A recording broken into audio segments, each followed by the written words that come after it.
Every year in North America, 8 million people contemplate this. 1 million people attempt it. 39,000 succeed. Succeed at what? Suicide. 39,000, that's twice the rate of homicide.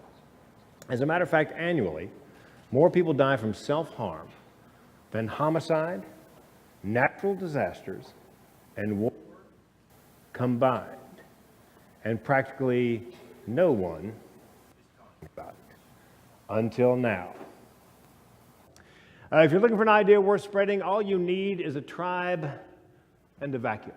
Seth Godin, The Tribes We Lead, TED 2009.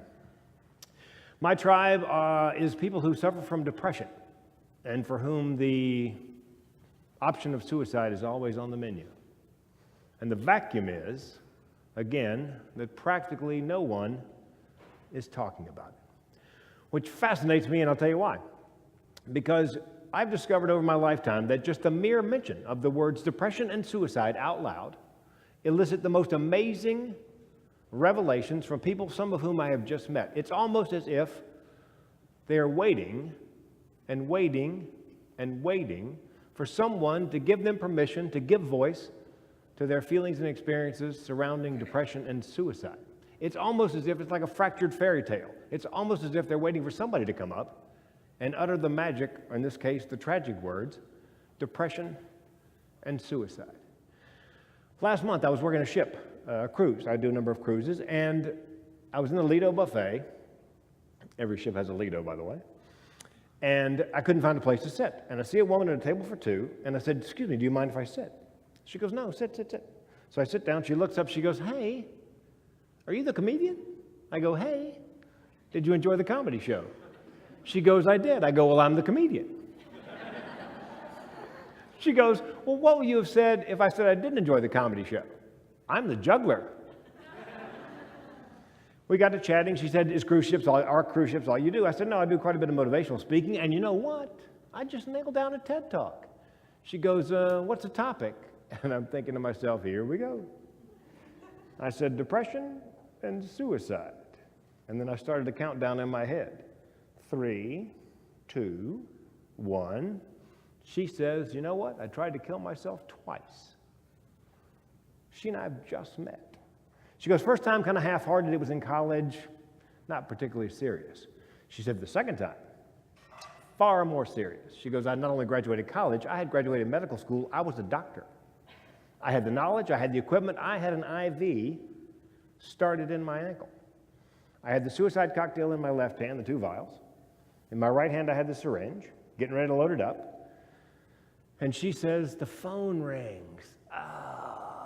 And I'm thinking to myself, do I answer it? Well, she said, I was afraid it was somebody who would worry. They would come over, they would interrupt. So I picked up the phone. She goes, "Turns out it's my 13-and-a-half-year-old son." And she said, I don't know if he heard something in the way I said hello, or he had a premonition, but the first thing he said to me was, "Mom, don't do anything." She said, "I didn't.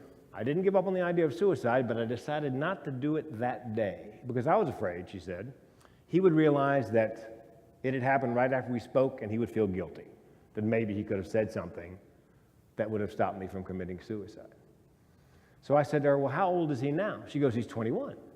I said, "Does he know that he stopped your suicide?" She goes, "Oh, no."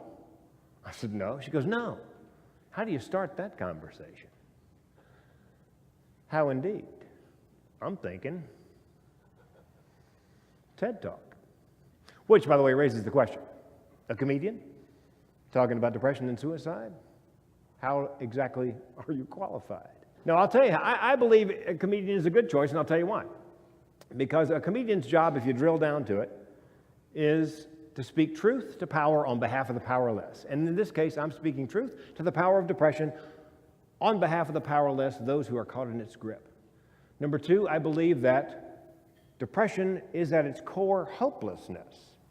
And with humor, there's hope. With laughter, there's life, and that nobody dies laughing. And 3, I myself suffer from depression. I have thought about killing myself more times than I can count. This is the way the world sees me.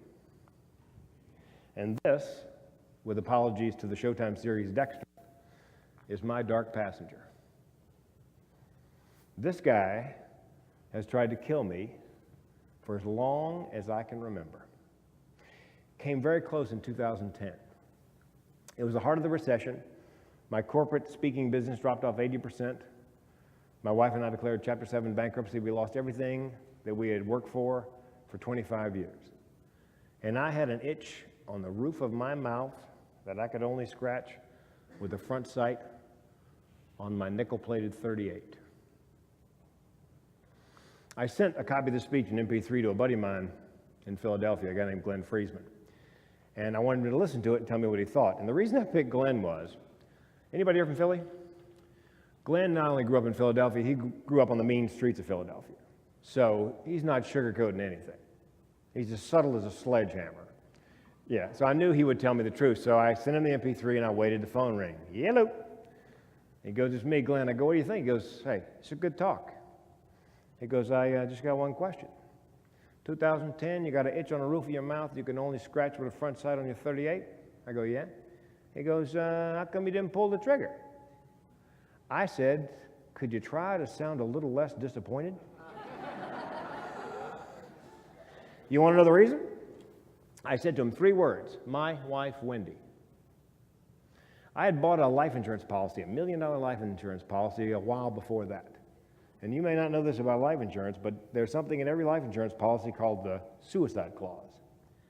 If you kill yourself anytime in the first 2 years, first 24 months, pays nothing. After 24 months, $1 million. So, even though he wanted me dead, the rational part of my brain, which by the way was still functioning, was not willing to do that and leave my wife destitute. So I called up my insurance agent, a kind and caring and turns out very perceptive man named Graham Benson. I go, hey, Graham, trying to bluff my way through. Hey, you know, life insurance policy I bought, how long ago did I, just out of curiosity, how long ago did I buy that? So he goes to the computer, I can hear him clacking away. He hasn't tumbled to it yet. He comes back on the phone and he goes, it's been 22 months, and no, don't do it. And I didn't that day. But I didn't give up on the idea of suicide. I just was not going to do it that day and leave my wife with no resources. And then Glenn says to me, have you told Graham that that phone call with him saved your life? I said, no. But when I get done with my TED Talk, I'm going to send him a link. And then we're going to start that conversation. That was 2010. That's as close as I've come to dying. Heart disease runs in my family, as does depression and suicide. It's called generational depression and suicide. That is my grandmother Dixie in the middle there. That's my Uncle Frank on the right, my Aunt Christine on the left. In my grandmother's lap, that's my mother, Little Dixie. It's the eve of the Depression. And bless her heart, she got herself and those 3 kids through the Depression. She put them all through college. She saw them all married. And then her job done, she committed suicide. Yep, and my mother found her. My mother was worried, couldn't reach on the phone, drove over to the house. Do you guys remember the milkman? I don't know if they still do the milkman thing in Canada, but the milk was spoiling on the stoop. It was the only thing apparently my grandmother had forgotten, because what she'd done was she'd written all the checks for the bills, addressed the envelopes, and stamped them, put them on the kitchen table. She pinned her will to her sweater. She turned on the gas stove, and she sat down at the kitchen table, and she wrote this note.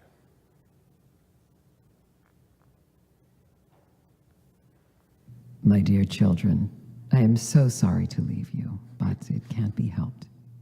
All summer long, I have been going downhill. Doctors have done all they could, but in spite of them, my nerves have gone completely shot.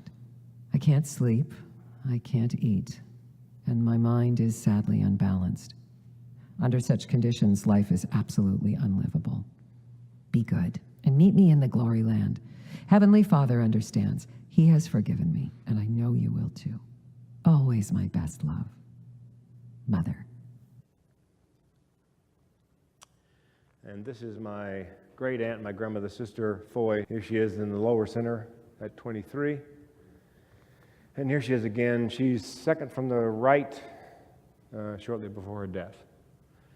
My mother found my grandmother. My great aunt Foy committed suicide. My mother and I found her. It was a very familiar story. My mother couldn't reach great aunt Foy on the phone. So she bundled me into the car. I was 2 going on 3 years old. We drove over to great aunt Foy's apartment, let ourselves in, searched room to room. Last place we looked was the kitchen. Everything was as it should be, except all the food that should have been in the refrigerator was on the counter. The milk, the butter, the egg, the cheese. The refrigerator, an old 1960s lock type, you can only open it from the outside refrigerator. What had happened was my great aunt Foy had decided to commit suicide. She'd crawled into the refrigerator. She'd pulled the door to behind her, clunk, and changed her mind. She tried to claw her way out. So when my mother, me holding onto her skirt tail, opened the refrigerator, my great aunt fell out on top of me. I'm pinned to the floor. Her face is inches from mine, frozen in the final moment of terror, her hands like claws, fingernails broken, bloodied, and missing. I screamed for days. Pretty much everybody in my family is on some sort of antidepressant, except for me. You'll pardon the pun, I dodged that bullet. I drink copious amounts of coffee, what I believe to be the mother's milk of motivation. Yeah. And oh man, without the coffee, yeah, my wife said to me one time, coffee blocks the movement of certain chemicals, minerals through your brain. I said, if I didn't have the coffee, only mineral moving through my brain would be lead. Yeah, so, and I believe this is the linchpin, I have a really, really dark sense of humor. The darker, the more therapeutic. For example, I'm on the TED.com website. I type the word suicide in the keyword box. And you know what? Very few TED Talks on suicide compared to other topics. And then it hit me. Duh.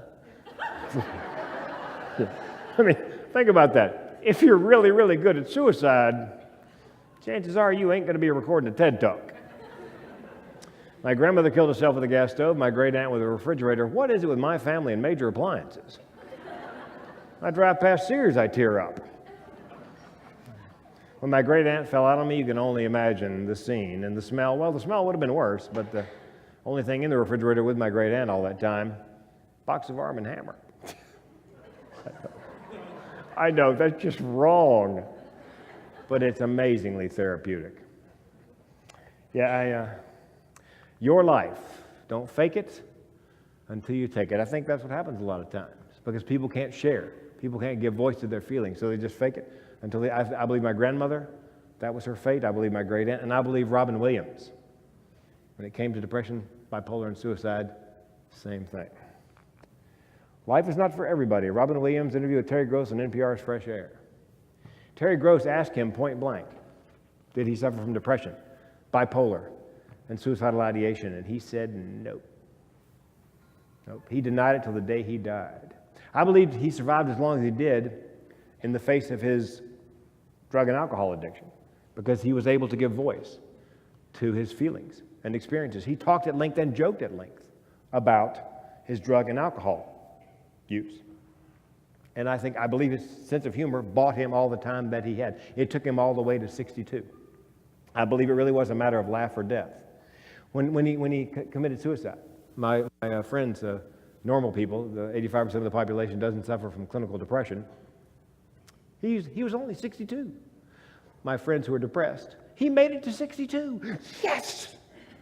I mean, that's an accomplishment for somebody who suffered the depression, bipolar, and I'm sure suicidal ideation. See, people don't understand. Let's say my car breaks down. I have 3 choices. Get it fixed, get a new one, or I could just kill myself. I know, doesn't that sound absurd? But that thought actually pops into my head. I can get it fixed, I can buy a new one, I can just kill myself. That's what that generational depression and suicide, that's what having family members check out that way does for your brain function. It's always on the menu. And now I believe Robin could get away with his monologues about drug and alcohol use because in Hollywood, it's fashionable. Drug abuse, treatment, recovery. It's a resume item. It's a best-selling memoir. You guys know who the highest paid actor is in Hollywood? Robert Downey Jr., a recovering addict. Yeah. And also because drug and alcohol use, drug and alcohol addiction are considered illnesses, universally considered illnesses.